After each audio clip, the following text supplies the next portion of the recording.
कृष्णा। सबका आज के गीता सत्र में स्वागत है। हम चैप्टर 13 में हमने श्लोक 18 कंप्लीट किया था। आज हम श्लोक 19 में है और 19 इतना वंडरफुल है तो मैं 18 को एकदम शॉर्ट में कंप्लीट करके फिर 19 में जाऊंगा। तो 19 में थोड़ा समय लग सकता है पर मैं देखूंगा ये इसमें कंप्लीट हो और उसको भी संक्षेप में ही लूंगा।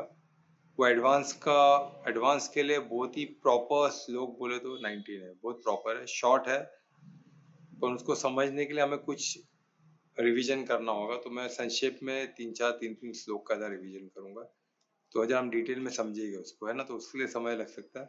और उसमें हम देखिए किस तरह जाते हैं तो परमात्मा का मदद लेके आगे बढ़ेंगे कि परमात्मा फ्लो में साथ दे और हम सब उसको समझ सके, है ना। वैसे प्रॉपर बोलते प्रॉपर स्टेप बाय स्टेप जावे कि हम सबको इजी हो समझने में, है ना। और जैसे समझना है हमको, है ना, उस तरह हम समझे जैसे अर्जुन ने समझा हो, उसका उससे क्लोज तक पहुंचे हम, ठीक है। तो बहुत बहुत प्रॉब्लम हमारे, बहुत कंफ्यूजन सॉल्व हो जाएगा, हमको स्पष्ट दिखेगा हमको क्या करना है। बहुत ही प्यारा श्लोक है।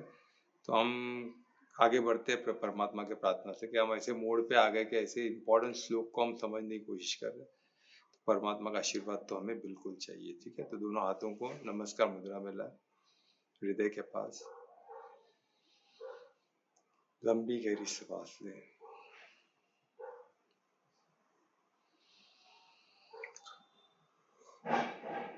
लंबी और गहरी, और श्वास को परमात्मा से जोड़े, अपरिशुद्ध प्रेम से, अनन्य भक्ति से, पूर्ण समर्पण से परमात्मा को धन्यवाद दें। उनका आशीर्वाद, उनसे प्रार्थना करेंगे उनका आशीर्वाद इसी तरह बने, उनका प्यार, उनकी मदद, उनका प्रसाद इसी तरह में मिलता है। और हम ज्ञान स्वरूप बन के अपना सबका मंगल कर।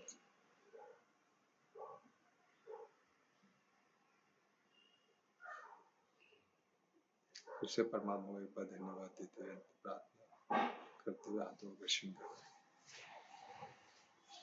हाथों की ऊर्जा को आंखों में डुबो, पूरे चेहरों पे लगा। ओम श्री गणेशाय। चैप्टर 18 हमने देखा। चैप्टर 13 श्लोक 18 वो इतना वंडरफुल था कि उसमें किस तरह परमात्मा ने बताया कि सबसे सुप्रीम कोई है तो क्रिएटर ही, और क्रिएटर कौन है? स्वयं परमात्मा। सबसे सुप्रीम, सबसे सर्वोच्च, सर्वोत्तम कोई है तो परमात्मा ही है। अब इसको 19 में और डिटेल में हम जाएंगे कि परमात्मा, अभी भगवान वाचार्य कृष्ण बोल रहे हैं ना, तो किधर यही तो ब्यूटी है, किधर कृष्ण बोलते हैं और किधर परमात्मा बोलते हैं। हमें नहीं समझ में आया कौन सा शब्द परमात्मा का, कौन सा शब्द कृष्ण का।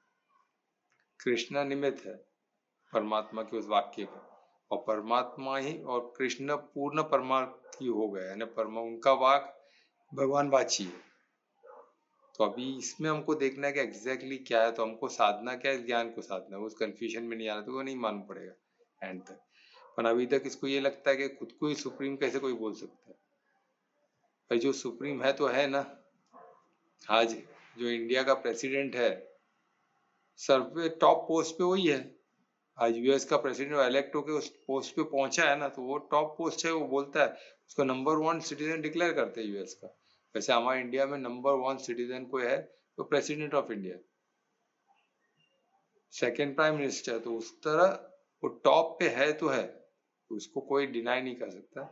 तो तुमके यहाँ तो इलेक्टेड है, किसी ने बनाया है, तो इसमें कुछ हो सकता है कुछ पर व्हेन परमात्मा ने स्वयं क्रिएट किया हर चीज, तो उसको सुप्रीम मानने में प्रॉब्लम क्या है? क्योंकि उसको सुप्रीम मानने में ही हमारा मंगल है। तो इसमें क्वेश्चन ये नहीं आना चाहिए कि किस तरह परमात्मा ही खुद को कैसे सुप्रीम बोलते हैं, ना तो कृष्ण ने बोले रहेंगे, ये इस तरह समझना है। तो कृष्ण जब परमार्थी हुए तो उन्होंने देखा सबसे सुप्रीम परमात्मा ही है, तो उन्होंने कृष्ण वो प्रेम में, परिशुद्ध प्रेम में बोल दिए कि परमात्मा ही सब सर्वोत्तर है, सर्वोत्तर,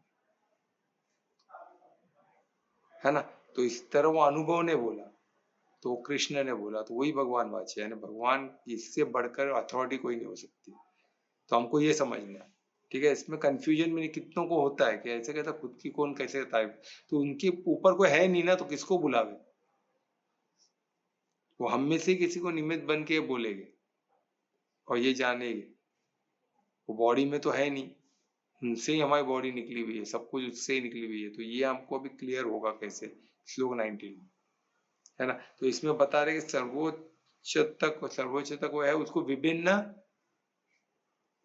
विभिन्न तरीके से हमको बताया गया, विभिन्न तरीके से। तो इसमें सबसे इंपॉर्टेंट क्या है, ज्योति केतु का उजाले में तो हम देख सकते हैं ना, अंधकार में तो हम देख नहीं सकते। जब उजाला होता है तो हम सब चीज को देख पाते, समझ पाते। तो जो भी हम देख पाते, जिसमें भी जो भी इल्यूमिनेशन चीज है, जो भी प्रज्वलित होती है, वो हर चीज, भले वो खुद प्रज्वलित होती है, वो इनडायरेक्ट होती है और बोरो करके किसी से उधार लेके, वो कुछ भी तरीका, अपन जो भी प्रज्वलित होती है, जो भी इल्यूमिनेट होती है, वो चीज परमात्मा से, परमात्मा ही उसका सोर्स है।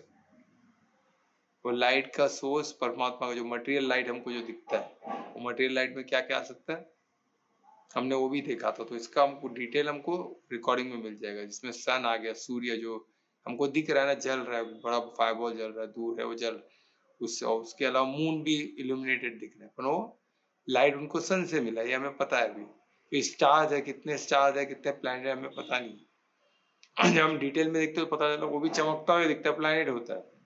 तो वो लाइट किसका है, सूर्य का, स्टार का दिया हुआ लाइट है, या फिर बोरो क्या, हमें नहीं पता। पर जो भी इल्यूमिनेटेड है, फायर है, और कुछ भी आप सोच सकते हो, मैंने काफी कुछ वर्णन किया था, अभी आप लोग भी सोचो, जो भी इल्यूमिनेट दिखता है, वो हर चीज इल्यूमिनेशन, जो लाइट है, वो परमात्मा ही सोर्स है उसका। तो ये हमको दिखता है। ये तो हो गया अपना मटेरियल। और इसमें फिर हमने देखा कि ज्ञान को भी प्रकाश ही बोलते, तुम्हें अज्ञानता को अंधकार बोलते हैं। जिस तरह अंधकार का कोई अस्तित्व नहीं है, उसी तरह अज्ञानता का कोई अस्तित्व नहीं है।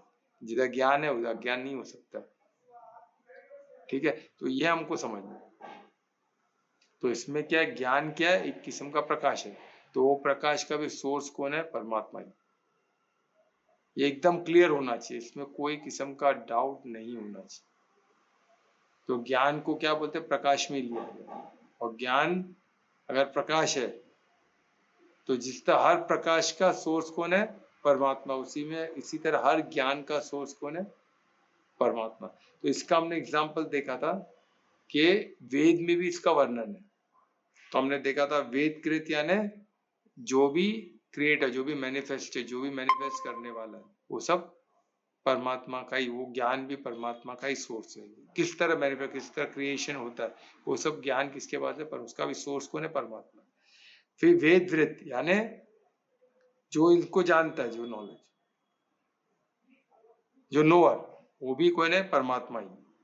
जो जानने वाले कौन है, ज्ञाता कौन है, वो भी परमात्मा ही।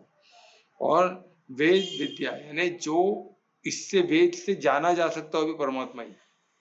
हम वेद को जितना पढ़ेंगे, जितना उसमें हम समझेंगे, तो हमको परमात्मा ही प्राप्त होगा। तो उससे भी हम परमात्मा को ही जान सकते हैं। यानी जानने वाले, सोचो ना क्या है, अब अंदाजा लगाओ। मैनिफेस्ट हर चीज बनाने वाले भी वही है, वही सबके ज्ञाता भी है। और उनके नॉलेज से जो भी वेद बनाया गया है, जो मैंने वेद को बनाने वाले भी वही है ना, उसके पूरे ज्ञाता भी वही है। और वेद पढ़ के भी हम परमात्मा को ही जान सकते हैं। तो उनके बेस्ट, सबसे बेस्ट नॉलेज, वेद को कंप्लीट जानेंगे तो परमात्मा को जान लेंगे ना, उस तरफ सोचो।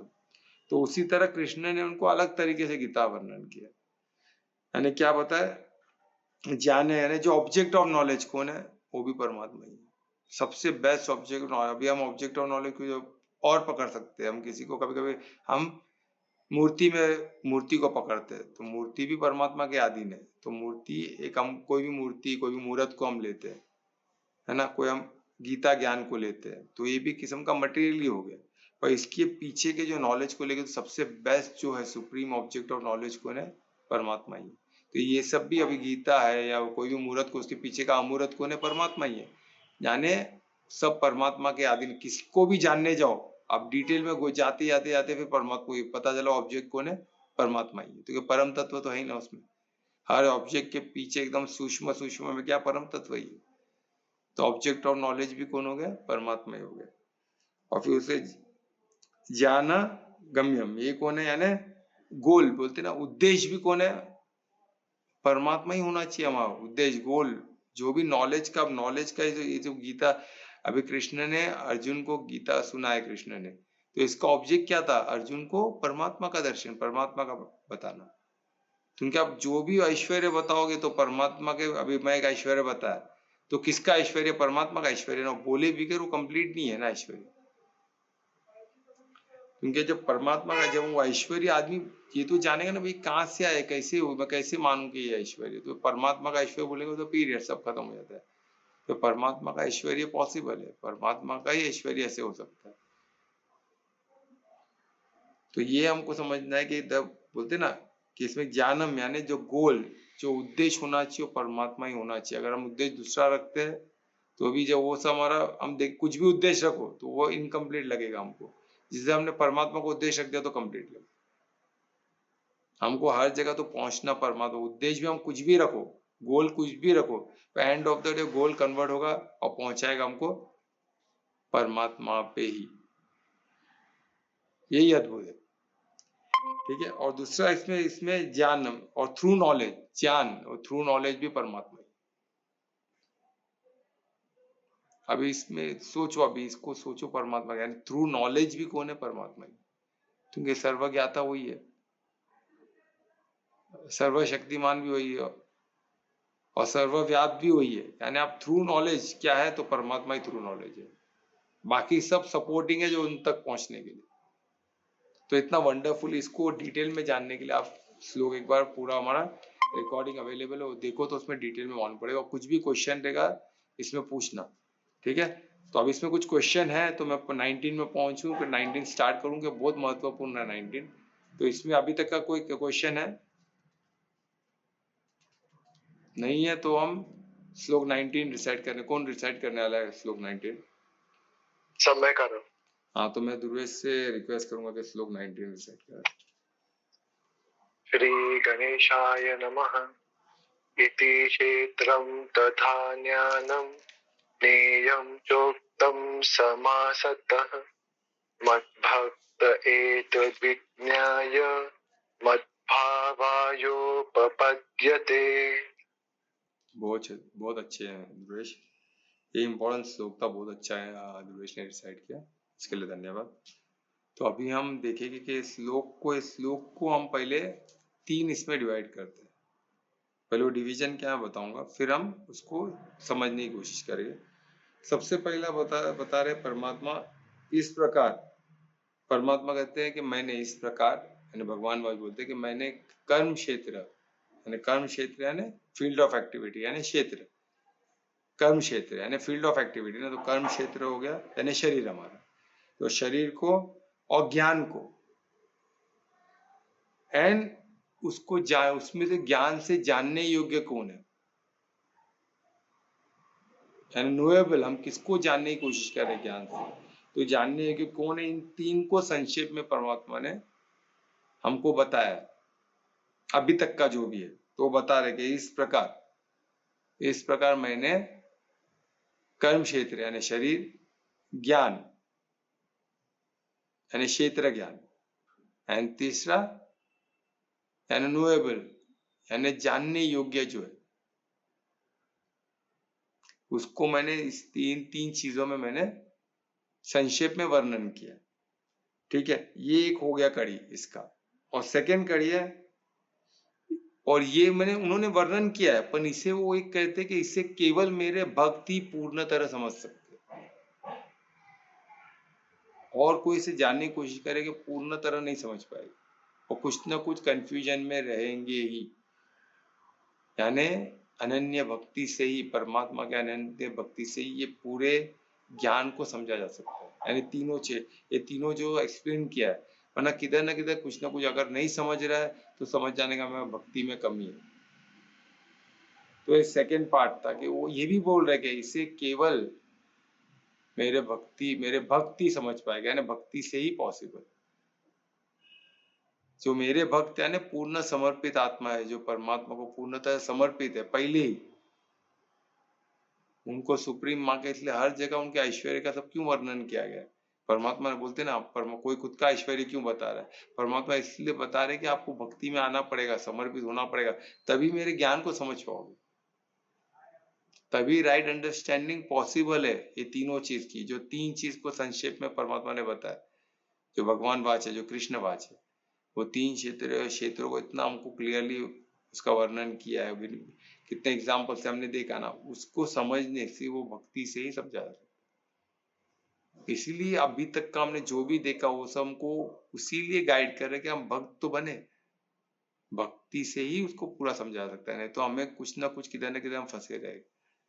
और इसका तीसरा पार्ट है, इस तरह मेरे स्वभाव को प्राप्त होगे, इस तरह ही मेरे स्वभाव को प्राप्त किया जा सकता है ना। आप सोचो, परमात्मा को प्राप्त करने के लिए उनके स्वभाव को प्राप्त, यानी सोचो उनके स्वभाव को हम प्राप्त कर सकते हैं। इतनी बड़ी ये अनाउंसमेंट इसमें इस श्लोक ने किया, ये बहुत बड़ा अनाउंसमेंट है। तो इसको हमको उत्तर देना चाहिए, साधक बन के हमको साधना ही पड़ेगा, यानी हम परमात्मा को सिर्फ कनेक्शन का सोच रहे, परमात्मा बोले मेरे स्वभाव को आप प्राप्त कर सकते,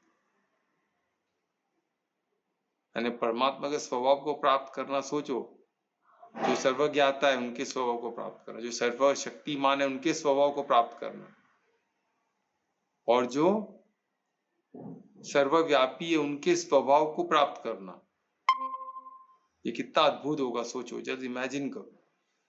तो ऐसा तीन इसमें है, तो हम तीनों को समझने की कोशिश करेंगे। तो पहला क्या था, पहला ये श्लोक को तीन में बैठा है। तो पहला क्या है कि परमात्मा कहते हैं कि मैंने तीन चीज में, मैंने तीन तरीके से मैंने क्षेत्र यानी कर्म क्षेत्र यानी शरीर, दूसरा यानी ज्ञान यानी क्षेत्र ज्ञान, यानी क्षेत्र को जानने का, एक्टिविटी जानने का ज्ञान तो होना चाहिए ना, कैसे इसको चलाए क्या करे। फिर तीसरा है द नोएबल, यानी सबसे जानने योग्य कौन है, उस सबका मैंने संक्षेप में इसमें बताया।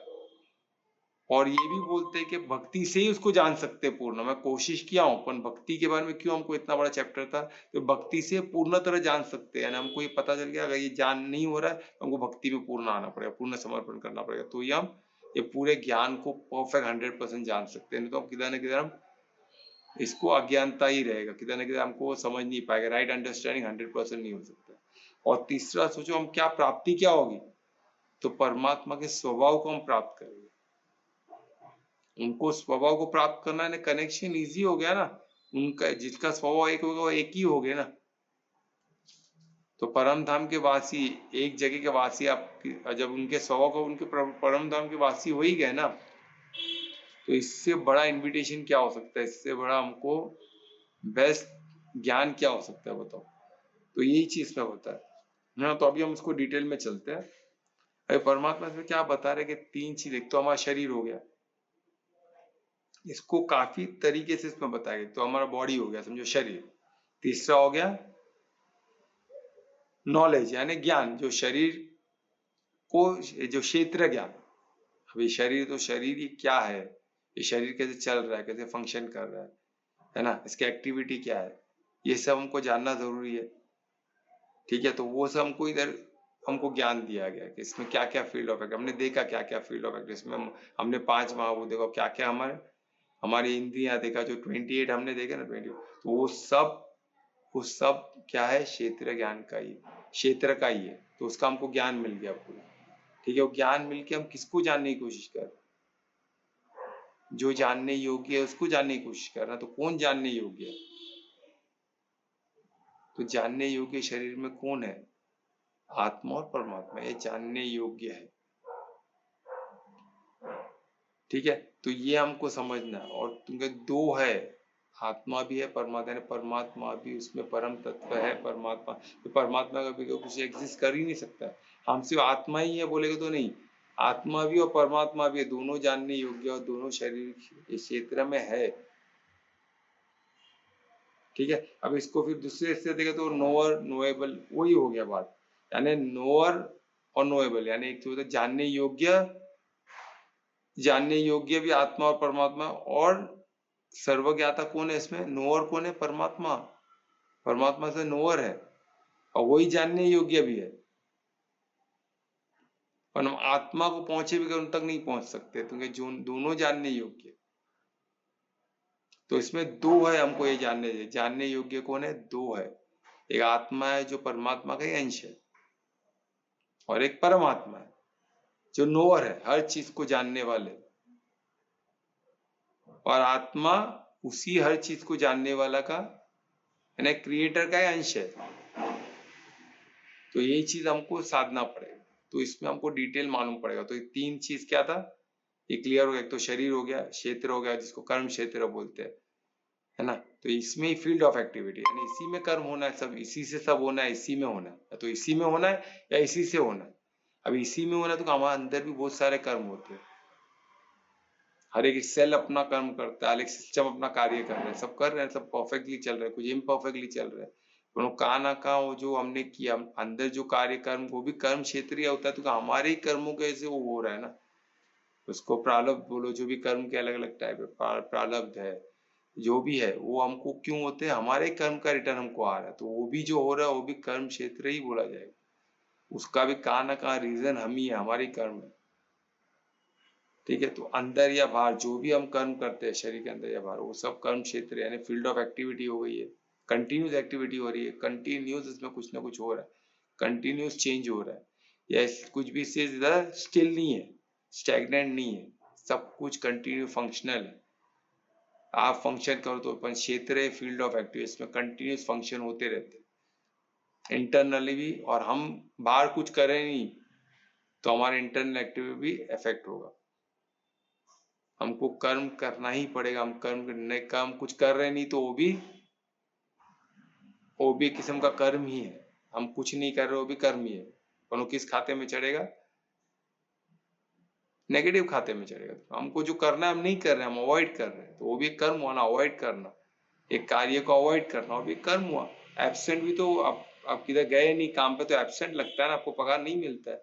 आप जाते तो पगार मिलता है, दोनों ही एक्टिविटी है, दोनों ही कर्म में आया। तो इसलिए अवॉइड करना कुछ अपने कर्म को, हमको एक काम दिया गया था हम उसको नहीं किए, तो वो भी एक कर्म ही माना जाएगा। इसलिए इसको कर्म क्षेत्र बोलते हैं, है ना। अंदर भी और हम बाहर के क्षेत्र, बाहर भी क्षेत्र से बाहर भी जो भी एक्टिविटी होगा सब वो कर्म ही बोला जाएगा, और उसी पे हमारा अधिकार है। ठीक है, और सेकेंड क्या है? ज्ञान, द प्रोसेस ऑफ नॉलेज। इसको हम किस तरह कर सकते हैं, यानी इसको प्रोसेस भी बोल के समझा सकते हैं। ज्ञान क्या है? ज्ञान सिर्फ इंफॉर्मेशन है क्या? ज्ञान सिर्फ इन्फो, इधर सिर्फ नॉलेज, इसको सिर्फ इंफॉर्मेशन नहीं बोला गया है, इधर ज्ञान बोला गया है। यानी प्रोसेस ऑफ नॉलेज, ये प्रोसेस से चल रहा है हमारा बॉडी, सब फंक्शनल हो रहा है, तो इसमें प्रोसेस ऑफ नॉलेज भी है, इसको किस तरह चलाना वो भी दिया गया है। यानी एनाटॉमी है तो फिजियोलॉजी भी है। एनाटॉमी क्या है? जो स्ट्रक्चर हो गया, और फिजियोलॉजी क्या है? उसको किस तरह चलाना है वो भी इसमें है ना, इनबिल्ट। तभी तो सब प्रोसेस हो रहा है ना, हार्ट प्रॉपरली बीट हो रहा है, एक प्रोटोकॉल में बीट हो रहा है, बाकी सब सिस्टम है, इम्यूनिटी सिस्टम, सब सिस्टम मिलके एक इम्यून सिस्टम है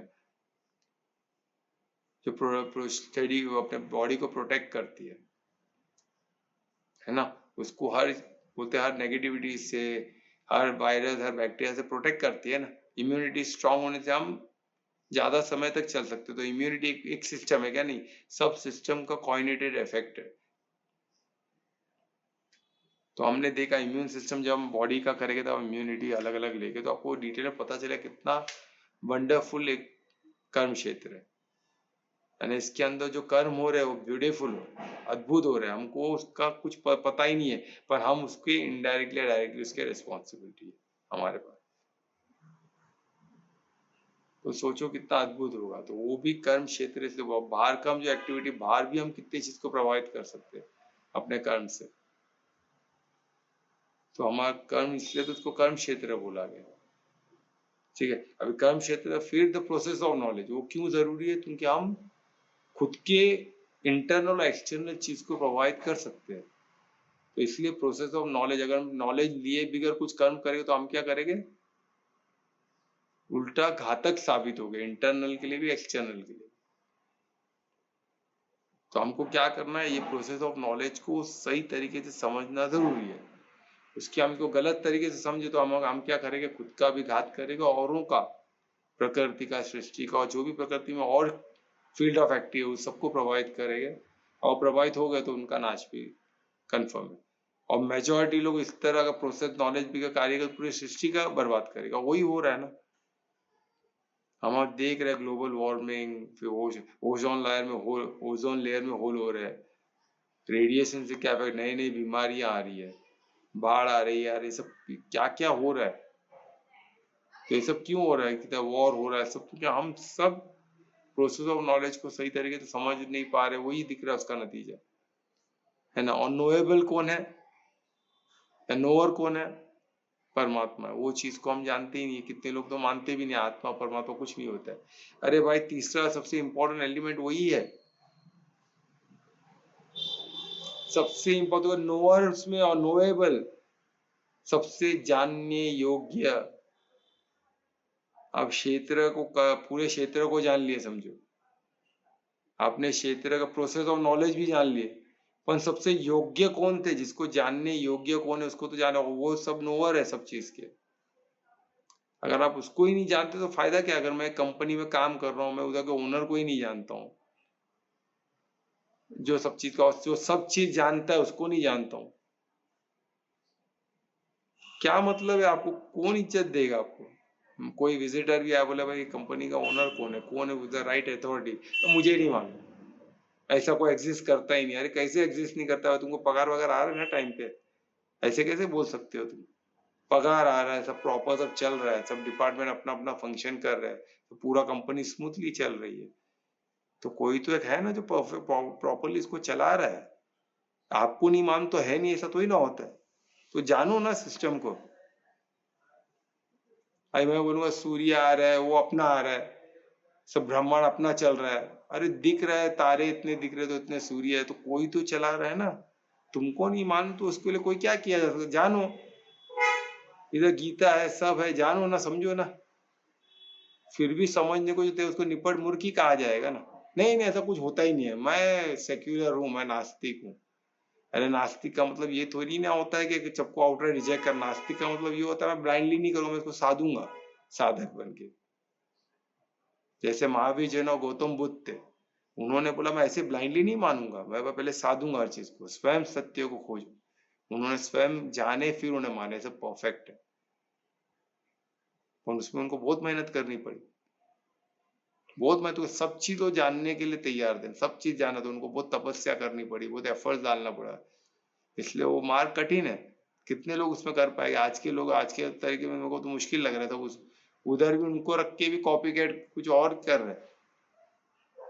उनको लगता है कि उनको मान लेने से हो जाएगा, ऐसा नहीं होगा भाई। वो खुद कहते हैं स्वयं सत्य को खोजो, तो स्वयं सत्य को खोजो यानी कितना सोचो क्या वो बोल रहे। तो हमको उनके मार्ग पे चलना, तो हमको भी स्वयं सत्य को खोजना पड़ेगा, तो साधना करना पड़ेगा, साधना पड़ेगा, ये जरूरी करना पड़ेगा, उसके बगैर मुमकिन नहीं है ना। तो इधर भी गीता में वही बताया गया, ये तीन चीज को समझना पड़ेगा कि कर्म क्षेत्र क्या है, शरीर क्या है वो जानो, और प्रोसेस ऑफ नॉलेज कि तो ज्ञान क्या है, वो तो उसके पीछे ज्ञान तो समझो। और उसमें तो नोएबल कौन है, सबसे जानने योग्य कौन है, आत्मा और परमात्मा, ये दो सबसे जानने, ये दो जानने का, यही नहीं जानने योग्य चीज कोई नहीं जाने तो इनकम्प्लीट है आपका, सब चीज वेस्ट हो गई। ठीक है, और ये तीनों को मिला के उसको विज्ञान कहते हैं, यानी साइंस ऑफ नॉलेज। ये तीनों को मिला के, अगर कोई को लेगा मैं साइंस का स्टूडेंट हूँ और मैं इस चीज को नहीं मानता हूँ, तो भाई तू साइंस ही नहीं जानता, साइंस का स्टूडेंट का है। यानी इसको, ये पूरे तीनों को मिला के विज्ञान होता है। इसमें योग्य, जानने योग्य ऐसा बहुत इंपॉर्टेंट है, जो आत्मा और परमात्मा बहुत इंपॉर्टेंट है। आज भी एक सर आए थे, आज भी मेरे को बोल रहे हैं सर आप तो स्पिरिचुअल लाइन पे जा रहे हो, प्रैक्टिकल बात करते हैं ना कुछ। अरे प्रैक्टिकल में, प्रैक्टिकल साइंस ऑफ, साइंस की बात कर रहा हूँ, प्रैक्टिकल बात कर रहा हूँ मैं। अध्यात्म उनको तो ऐसा दिमाग में हमारा गंदगी डाला गया है, यही थ्रू साइंस है। बाकी सब जो साइंस, वो साइंस नहीं है, साइंस का पार्ट है। सिर्फ बोलते हैं ना, अब इसमें कैसे कर्म क्षेत्र, सिर्फ कर्म क्षेत्र भी हम अटके हुए, अभी तक प्रोसेस ऑफ नॉलेज भी नहीं आया, यानी बॉडी में ही अटके हुए, खुद के बॉडी में, औरों के बॉडी, अलग खुद के कर्म क्षेत्र को समझ रहे, दूसरों के कर्म क्षेत्र को समझ रहे, हर जगह के कर्म क्षेत्र को समझ रहे, उसको डिटेल में घुस रहे, उसको काट रहे, उसको फाड़ रहे, उसमें डिटेल में घुस रहे, उधर ही प्रोसेस ऑफ नॉलेज में तो आ ही नहीं रहे, और जो जानने योग्य उस तक पहुंच ही नहीं रहे। तो हम 1/3 कार्य करके 100% को कैसे पहचान पाएगा, हम खुद को कंप्लीट कैसे बोलेंगे? हमें 3 में से एक ही चीज पे पड़े, हर चीज को, इसके से हमारा सब गड़बड़ उधर ही हो रहा है, क्योंकि हम विज्ञान तक पहुंचे ही नहीं, विज्ञान को पूरा समझ ही नहीं पाए। यही दुख की बात है। हमको विज्ञान पूरा समझना पड़ेगा। पूरा विज्ञान समझने के लिए हमको भक्ति में आना पड़ेगा। जैसे सेकेंड चीज बता रहे है ना। तो अभी हम इसको जरा और डिटेल में करके मैं उस पर आता हूँ। तो इसमें परमात्मा देखो किस तरह हमको बताया, 6 से 7 जो श्लोक थे चैप्टर के, कितना अद्भुत है। अब देखो आप लोग फिर से 6 से 7 आप सुन सकते हो, तो आपको किधर ना किधर कनेक्शन दिखेगा। जो 6 और 7 जो श्लोक था, 6 और 7, उसमें हमको परमात्मा ने क्या बताया, मटेरियल चीजों, मटेरियल एलिमेंट, क्षेत्र के बारे में पूरा डिटेल, कि क्षेत्र क्या है, कर्म क्षेत्र के बारे में पूरा डिटेल बताया। तो कर्म क्षेत्र क्या है, मटेरियल एलिमेंट जो 5 महाभूत है, और जो और क्या बताया, जो आप उसको इसमें बोलते सिम्टम ऑफ लाइफ, जो लाइफ के जो सिम्टम है, जो हमको दिखते हैं, लाइवली चीज दिखती है, तो उसके लिए जो उसके सिम्टम, जो उसके बोलते हैं ना, सिम्टम को क्या बोला जाएगा, उसकी जो झलक, जिससे हमको लगता है इसमें लाइफ है, वो सब मिला के कर्म क्षेत्र होता है। वो दोनों मिला के, वो कंबाइन होके कैसे आप बोले 5 भूत कर्म क्षेत्र है, नहीं है। कर्म क्षेत्र के लिए वो सिम्टम ऑफ लाइफ भी होना जरूरी है, तभी वो कर्म क्षेत्र है। तो इधर ही तो अद्भुत चीजें हैं, यही तो वंडर है। तो ये इस चीज को आप समझो, तो आपको आप इसको साधोगे तो हम एडवांस में और आगे बढ़ सकते हो। और साधने सा बहुत कुछ है, समझने सा बहुत कुछ है, और परमात्मा को तभी, और ये चीज ये 6 और 7 में दिया गया। तो 6 और 7 हम इस तरह साधेंगे एडवांस, ठीक है। तो ये आप समझ गए मटेरियल एलिमेंट, और उसमें जो सिम्टम ऑफ लाइफ है, यानी जो झलक है, जो लाइफ के जो भी झलक हमको दिखते, जो भी उसमें लाइफ का जो भी हमको उसमें कोई भी प्रूफ दिखता है, कुछ भी दिखता है, तो जो भी दिखता है वो दोनों मिला के कर्म क्षेत्र, ठीक है। जो 6 और 7 में श्लोक में हमको मालूम पड़ा। फिर 8 से 12 तक हमने क्या जाना, 8 से 12 तक हमने प्रोसेस ऑफ नॉलेज को जाना, जो हमको किधर लेके जा रहा है, क्षेत्र ज्ञान के बारे में, कि क्षेत्र को जानने वाले कौन है, जो प्रोसेस, क्षेत्र ज्ञान क्या होता है, इस क्षेत्र को जानने के लिए हमें क्या करना पड़ेगा। तो ये हमको एक्सप्लेन करते समय परमात्मा ने क्या किया, हमको ये क्यों समझाया, क्योंकि हम जो तीसरे एस्पेक्ट को, जो सबसे इंपॉर्टेंट, जानने योग्य कौन है, पहले वो तो बताए, ये सब हमको जानते, हमको दिशा दिखाए कि जानने योग्य कौन है। तो कौन है जानने योग्य, जो आत्मा और परमात्मा, जो नोअर भी है उसमें, परमात्मा तो नोअर है, सब ज्ञाता है।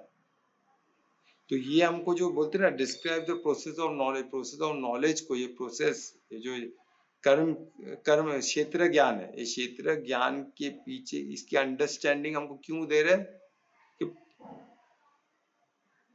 जो नोअर या जो नोएबल, जो जानने योग्य है, उसकी अंडरस्टैंडिंग देने के लिए ये प्रोसेस ऑफ नॉलेज, कि इतना अद्भुत कैसे हो सकता है क्षेत्र। तो प्रोसेस, वो अंडरस्टैंडिंग हमको आएगी, तो हमको डेफिनेटली लगेगा ये सब ऑटोमेटिक नहीं हो सकता है, कोई तो है जो बहुत पावरफुल है, जो क्रिएटर है, जो सब जानता है, इसलिए तो ये सब कर रहे हैं, परफेक्ट, सब स्मूथली कैसे चल रहा है। तो उसकी अंडरस्टैंडिंग, उसकी तरफ जो हमको अंडरस्टैंडिंग हमारे जावे, उस तरफ हमारा ध्यान जावे, उसके लिए हमको ये 8 से 12 तक का हमको प्रोसेस ऑफ नॉलेज समझा है। कितना अद्भुत है देखिए। उसके बाद अपनी 13 से लेके 18 तक परमात्मा ने डिस्क्राइब किसको किया है? आत्मा और परमात्मा।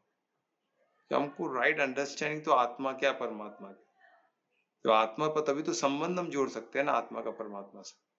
यही तो तीसरा सबसे मोस्ट एलिमेंट, आत्मा तक पहुंच गए, अब हमको परमात्मा को भी समझना होगा और संबंध जोड़ना पड़ेगा, तभी हम वो ये सबसे इंपॉर्टेंट ये हो गया, आत्मा और परमात्मा जो चीजें द्वैत है, फिर हमको एक होना पड़ेगा।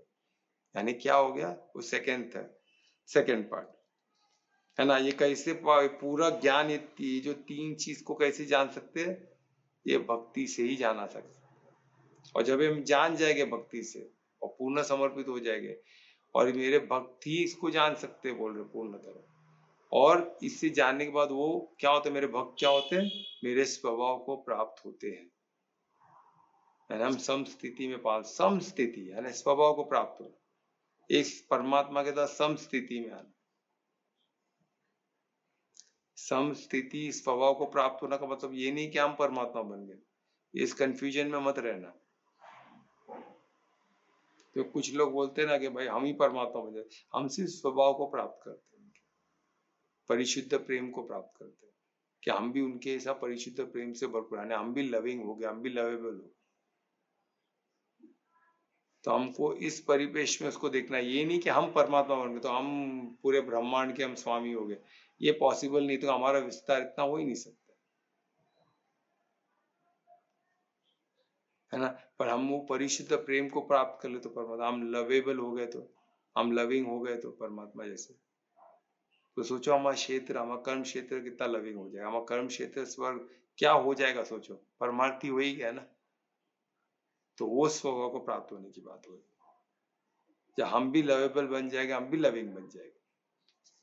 तो ये इतना वंडरफुल चीज सोचो, लोग 19 इतना वंडरफुल और परमात्मा को किस तरह गाइड कर रहे थे। तो अभी हमको समझ में आ रहा है कि परमात्मा भक्ति से ही प्राप्त किया, तो उनके स्वभाव को प्राप्त किया जा सकता है। इतना वंडरफुल चीज है, तो परमात्मा का धन्यवाद करना चाहिए। अभी इसमें परमात्मा देखो वेरियस एग्जाम्पल से बता रहे, बहुत सारे, और जो भी एनर्जीज है, जो भी हमको अभी हम देखते हैं एनर्जी के इतने टाइप हमको दिखते हैं, एनर्जी के हर उसको कुछ भी नाम दे दो, मैं एनर्जी बोल रहा हूँ तो उसको कुछ भी नाम दे दो आप, उसको अलग अलग जो भी आपको फॉर्म दिखते हैं, वो सब परमात्मा की मैनिफेस्टेशन, परमात्मा ही उनके क्रिएटर है, उनको मैनिफेस्ट भी परमात्मा की ने किया है। तो उस तरह देखने आओ तो एक बहुत इंपॉर्टेंट चीज निकलती है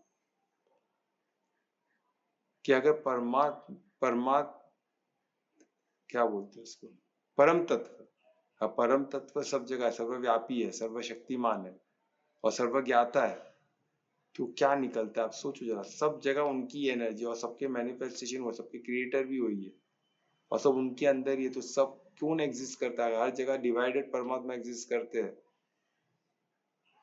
तो हर जगह कोई एग्जिस्ट करता है, सिर्फ परमात्मा एग्जिस्ट करते हैं ना, और कोई भी नहीं एग्जिस्ट कर रहा। अगर आप देखोगे तो सब तरफ परमात्मा ही एग्जिस्ट करते हैं, ही ओनली एग्जिस्ट, हम सब उसके प्रतिबिंब ही हैं। कुछ एग्जिस्ट कर रहा है तो परमात्मा ही एग्जिस्ट करते हैं। तो इसको इस ऐसे देखिएगा तो आपको पता चलेगा कि ये सब परमात्मा का एक्सपेंशन है। ये जो भी एनर्जी अलग अलग दिखता है, पर है तो परमात्मा का एनर्जी का एक्सपेंशन के अंदर है ना, और उनके विल से सब चेंजेस हो रहा है, सब बन रहा है, उनके विल मात्र से, उनके सोचने मात्र से सब जो भी क्रिएट हो रहा है, अलग अलग एनर्जी का फॉर्म है, तो उन्होंने सोचा कि इस तरह भी हो, इस तरह भी हो, खुशबू भी हो, कलर्स भी हो, शक्ति भी हो, भक्ति, उन्होंने सोचा तो सब हो रहा है, परिशुद्ध प्रेम हो, सब उन्होंने सोचा, उनका विल के हिसाब से सब चल रहा है। पर सिर्फ हमें ह्यूमन बीइंग को कर्म का अधिकार दिया गया, जहाँ वो इंटरफेयर नहीं करते, वो चाहते हैं कि क्रिएशन भी, वो लविंग होना चाहते हैं ना, क्रिएशन भी उनसे लव करे, वो लवेबल है और लविंगली सब कार्य कर रहे हैं, पर वो भी चाहते हैं कि मेरे क्रिएशन में मैंने मनुष्य को कर्म का अधिकार देता हूँ, तो मुझसे लव करता है, तो सब मैंने ही बनाया, सब मेरे विल से ही चल रहा है, तो क्या मेरा क्रिएशन मुझसे उतना ही प्रेम करता है क्या, यानी मेरे बच्चे मुझसे उतना ही प्रेम करते हैं क्या? तो इसमें क्या गलत है? अगर माता पिता चाहते हैं कि मेरा बच्चा जिसको मैंने क्रिएट किया, मैंने जन्म दिया है, और मैं जितना उससे प्यार करता हूँ उतना वो मुझसे प्यार करे, तो इसमें क्या गलत है? और माता पिता अटैच हो जाते हैं, तो उनका विस्तार वही एक मैनिफेस्टेशन तक है ना। पर परमात्मा का वो परमात्मा को अनगिनत मैनिफेस्टेशन। तो भाई तू जितने बार जीवन मृत्यु में आते ही जाते को आना है, आते ही आते जा, फिर बाद में तो मुझसे प्यार कर, तभी तो। किधर तो तू बोलेगा नहीं मेरे को घड़ी घड़ी चक्कर में आना नहीं है भाई, तो कुछ मिलने वाला है नहीं। तो परिशुद्ध प्रेम से परमात्मा से ही मिल सकता है। तो टोटल आनंद, टोटल जो इसमें जो सब कुछ सबसे बेस्ट जो प्रेम का प्रसाद है वो परमात्मा ही दे, बाकी कोई नहीं दे सकता। तो ये मालूम पड़ गया तो हम क्या करें? जिस दिन मालूम पड़ गया तो परमार्थी हो गए। और वही सबसे बेस्ट, वो कभी मालूम हो सकता है, वही बता रहे परम भक्ति से, अनन्य भक्ति से, पूर्ण समर्पण से। और वो करने का परमात्मा, हम बोलते हैं हम उनके स्वभाव को प्राप्त करें, है ना। उनके स्वभाव को प्राप्त करना है ना, उनके परम धाम में सब उनके स्वभाव से ही रहने वाले, सब उनके स्वभाव वाले परमात्मा में रह सकते, परम धाम में रह सकते। और वहां प्रत्यक्ष में परमात्मा हमारे सामने रहेगा, तो उनको स्वभाव को प्राप्त करना है, परमात्मा प्रत्यक्ष उनको देख पाना, उनको समझ पाना, उनकी लीलाओं को, उनके क्रिएशन को देख पाना, उसको समझ भी पाना। कितना वंडरफुल है देखिए। वो भले हमें दिखते हैं डिवाइडेड, जैसे हमने देखा ना, पर वो एग्जिस्ट, पर वो भले डिवाइडेड दिखते हैं, पर वही एग्जिस्ट करते हैं। अब वही एग्जिस्ट करते तो पूरा वो एक है, पूरा ब्रह्मांड एक है, और हम सब उसके अंदर है। तो अब डिवाइडर हम देख रहे हैं हर जगह, परमात्मा को देख रहे हो तो परमात्मा ही एग्जिस्ट करते हैं ना, और कौन एग्जिस्ट करे? तो वो हमने स्पेस का एग्जांपल दे। भले हमें प्रतीत होता है कि एक ग्रह से दूसरा ग्रह के बीच में अलग स्पेस है, वो ग्रह के बीच में अलग है, वो ग्रह के बीच में वो ग्रह के बीच में अलग है। जैसे हमको ओशन को हमने डिवाइड किया है ना, ये इंडियन ओशन है, ये बे ऑफ बंगाल है, फिर ये अरेबियन सी है। अरे अपन सब एक ही है ना, ओशन तो सब कनेक्टेड, सब एक ही है बड़ा। हम हमारे अंडरस्टैंडिंग के साथ दिया उसका तो ही ना डिवाइडेड हो जाता है उसे। ओशन अब पानी के अंदर भी है, हमको जिधर भी जल का विस्तार है वो सब ओशन में ही आएगा ना। हम ओशन दे दिए थे, ठहराव पानी तो ओशन है, वो उड़ के उधर गया तो ग्लेशियर है, वहां से पिघल गया तो नदी है, रिवर है। तो सबका कैरेक्टर थोड़ा तो चेंज है, पर जब एक हो जाएगा, ओशन में मिल जाएगा जो विराट है, तो उनके स्वभाव को प्राप्त करेगा। ग्लेशियर में अलग पानी दिखता है, पर जब उतरता है नदी तक आता है तो थोड़ा अलग हो जाता है। फिर बहते बहते बहते ओशन को प्राप्त होना है, ओशन को प्राप्त हो गया ना, किसको प्राप्त हो गया? वो एक को प्राप्त हो गया। तो उसी तरह हम भी अलग अलग भिन्न भिन्न दिखते हैं, पर जब ये ज्ञान में चलते हुए जो कर्म क्षेत्र को समझते हैं, फिर हम वो प्रोसेस ऑफ नॉलेज को समझते हैं, फिर द नोअर यानी सबसे जानने योग्य आत्मा को समझते हैं, फिर परमात्मा से संबंध जोड़ते हैं, तो वही सबसे क्रिएटर नोअर है। तो उससे सम स्थिति में आते हैं, समाज स्वभाव को प्राप्त करते हैं। ये सब कैसे? अनन्य भक्ति से ही होगा, नहीं तो नहीं होगा। उस तरह हमने सूर्य का एग्जाम्पल दिया कि भले भले अलग कटोरे सब में पानी है, पर सब में सूर्य दिखते हैं ना। और कहाँ तक हमको का उष्णता भी फील होती है। ऐसा नहीं कि सूर्य का हमने रिफ्लेक्ट, पर उसकी उष्णता भी फील होती है, उनका उसका प्रभाव भी हम फील करते हैं ना उस नदी में। हर लेक है, कितने लेक है, पर हर लेक में वो शरीर, वो सूर्य की वजह से वो लेक का इकोसिस्टम चलता है ना। इसलिए सूर्य कितने भी अलग दिखे, पर वो हर क्षेत्र में उनका प्रभाव छोड़ते हैं। क्यों? क्योंकि वो सिर्फ सूर्य एक ऑब्जेक्ट उधर नहीं, वो इल्यूमिनेटेड है, उनका विस्तार है, उसके प्रकाश का विस्तार है, उनके ऊर्जा का विस्तार है। तो उसी तरह अखंड ज्योत परमात्मा एक ज्योत मात्र हो, और उनका विस्तार ऊर्जा का, उनका विस्तार कॉन्शियसनेस का, उस कॉन्शियसनेस के अंदर हमें, और वो हम पे प्रभाव डालते हैं, हम उन पे प्रभाव डालते हैं। तो हमारा प्रभाव कर्म का होता है, क्रिएशन पे होता है, हमने देखा ना, होता है, पर हमारा विस्तार का एक लिमिट है ना। परमात्मा अखंड भरवाट में तो ही ना हम कर सकते, पर हम हमारे कड़ी से उस कड़ी तक को प्रवाहित करते। तो हमको हमारी कड़ी बचानी, तो कड़ी फिर धीरे धीरे धीरे और रिपल्शन पूरे कहाँ ना कहाँ वो विस्तार मिलेगा उसको भी। फिर परमात्मा को सुधारने, जब उसकी लॉ जो देवी देवता उसको सुधारने जाएगा, तो हमको भारी पड़ेगा, हमारे साथ बाकी जो कर्म क्षेत्र है उनको भारी पड़ेगा, तो आत्मा को भारी पड़ेगा। फिर आत्मा वही चक्र में चलती है। तो परमात्मा को भारी नहीं पड़ने वाला है। परमात्मा तो अखंड ब्रह्मांड है ना, उनके विल मात्र से होता है, इसलिए तो उनको टेंशन नहीं है। हमारे माता पिता को कितना टेंशन रहता है, तो वो बच्चे होगे कि नहीं, मेरा क्या होगा। परमात्मा को मेरा क्या होगा ही नहीं, क्योंकि उनके विल मात्र से क्रिएशन चलता है, इसलिए वो डिटैच है पूर्ण। तो क्या हम माता पिता आज के उतने डिटैच होते जितने परमात्मा है? हो सकते हो परमार्थी हो, तो परमात्मा हो गए तो उनको क्या लगेगा, सब चीज में परमात्मा ही तो एग्जिस्ट करते हैं, सब में वही एग्जिस्ट करते हैं। और वही एग्जिस्ट करते तो क्या हो गया, वो इक्वली सब जगह है, ये हमको समझ में आ गया। वो इक्वली सब जगह है, वो इक्वली सब जगह में दिखते हैं। हमको इक्वली उसको सब जगह समझना है। जैसे क्रिएशन भी परमात्मा है, जैसे ब्रह्मा वो भी परमात्मा का ही है। फिर हम बोलेंगे मेंटेनर विष्णु, वो भी परमात्मा के ही अधीन है। फिर महेश जो डिस्ट्रॉयर, वो भी परमात्मा का। यानी जहां से शुरुआत होती है, शुरुआत, फिर उसको उस स्थिति को मेंटेन रखना, फिर अंत, ये तीनों भी परमात्मा का ही। यानी जो भी होता है इक्वली एग्जिस्ट करते हैं, बिल्कुल इक्वली एग्जिस्ट करते हैं, हर जगह एग्जिस्ट करते हैं, क्रिएशन से लेके उसको मेंटेन करने तक, और उसको फिर से रिसाइकल में जाने, उसको अंत करने, हर जगह वो है। शुरू, इन बिटवीन जो उसको रखते हो, अंत, तीनों में परमात्मा एग्जिस्ट करते हैं, हर चीज में एग्जिस्ट करते हैं, हर चीज में उसको हम एग्जिस्ट करते हैं, और वही है जो एग्जिस्ट करता है। तो ये हमने श्लोक इधर 19 समाप्त किया। इसको हम इसको सादेंगे तो और इसको क्लियर होगा हमें, और इसमें हमको डिटेल में हम समझ सकते हैं। कुछ क्वेश्चन है तो पूछ सकते हैं, कुछ क्वेश्चन है?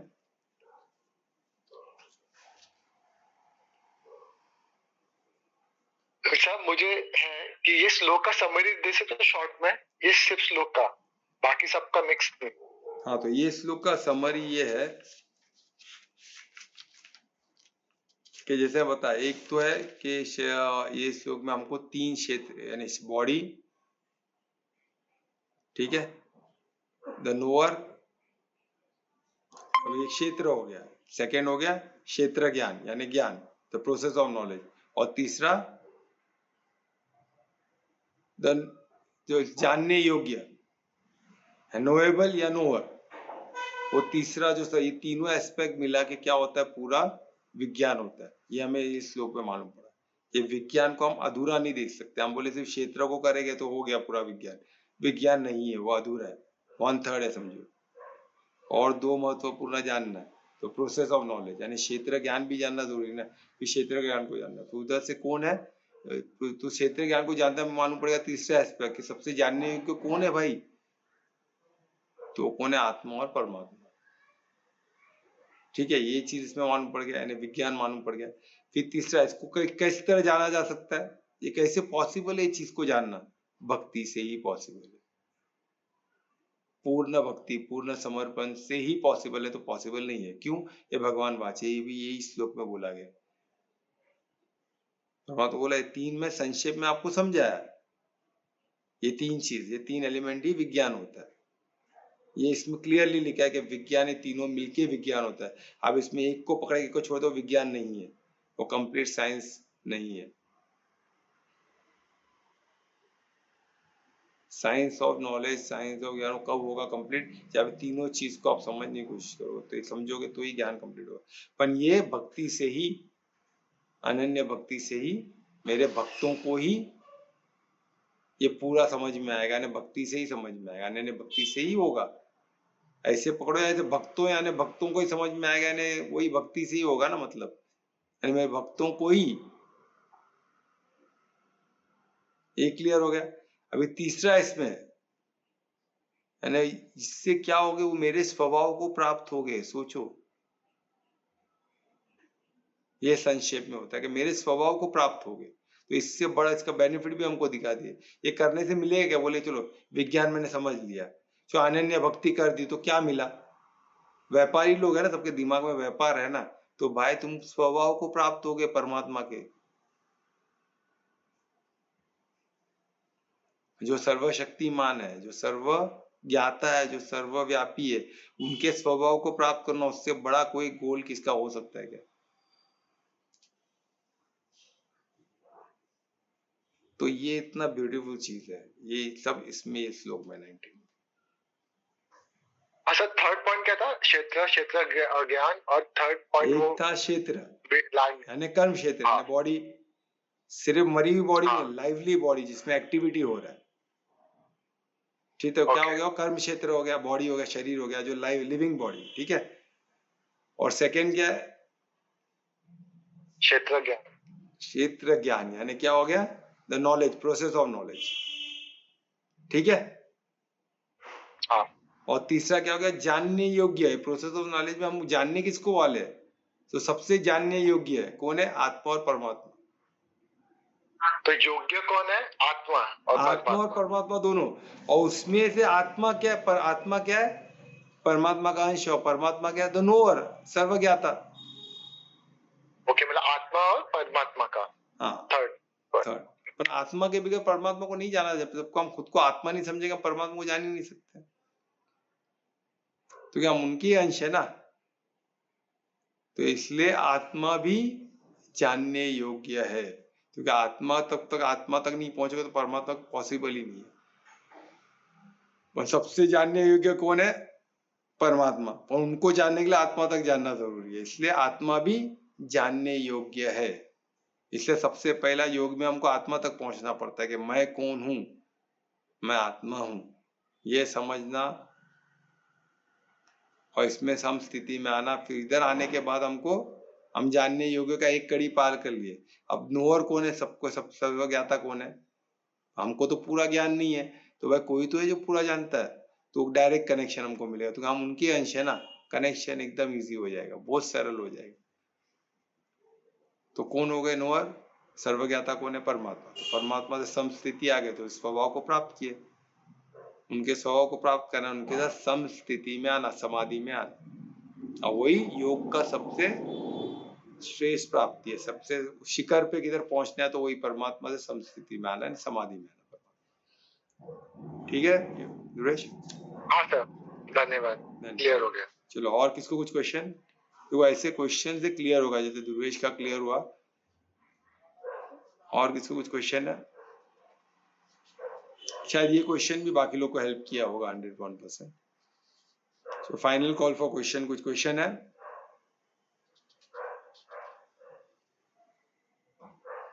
ठीक है, कौन कीर्तन करेगा आज?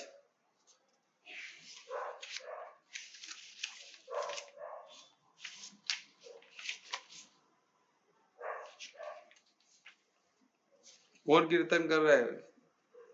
अनीता करने वाली थी, क्या हो गया?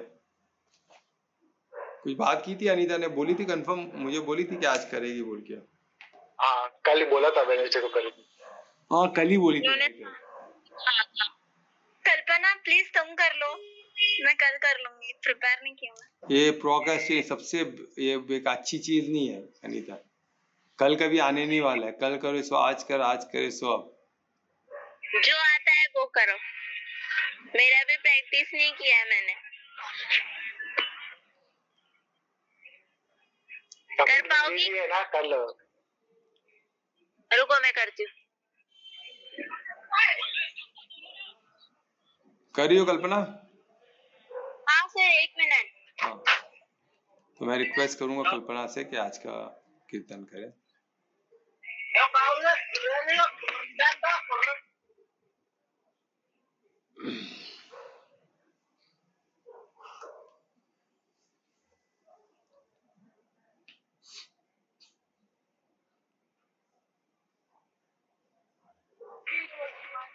हरे कृष्णा। हे कथा संग्राम की,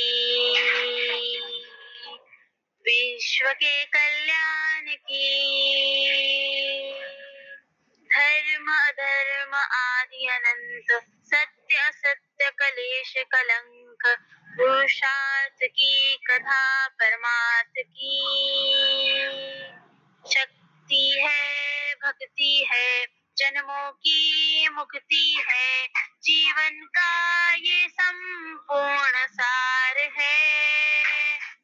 युग से कण कण में, सृष्टि के दर्पण में, वे ही कथा अपार है। कर्मों की गाया है, देवों की भाषा है, सदियों के इतिहास का प्रमाण है। कृष्णा की महिमा है, गीता की गरिमा है, कथाओं का कथा ये महान है।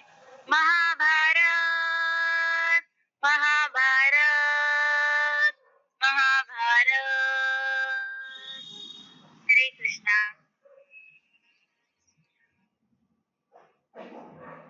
अद्भुत अद्भुत, परमात्मा की लीला देखो।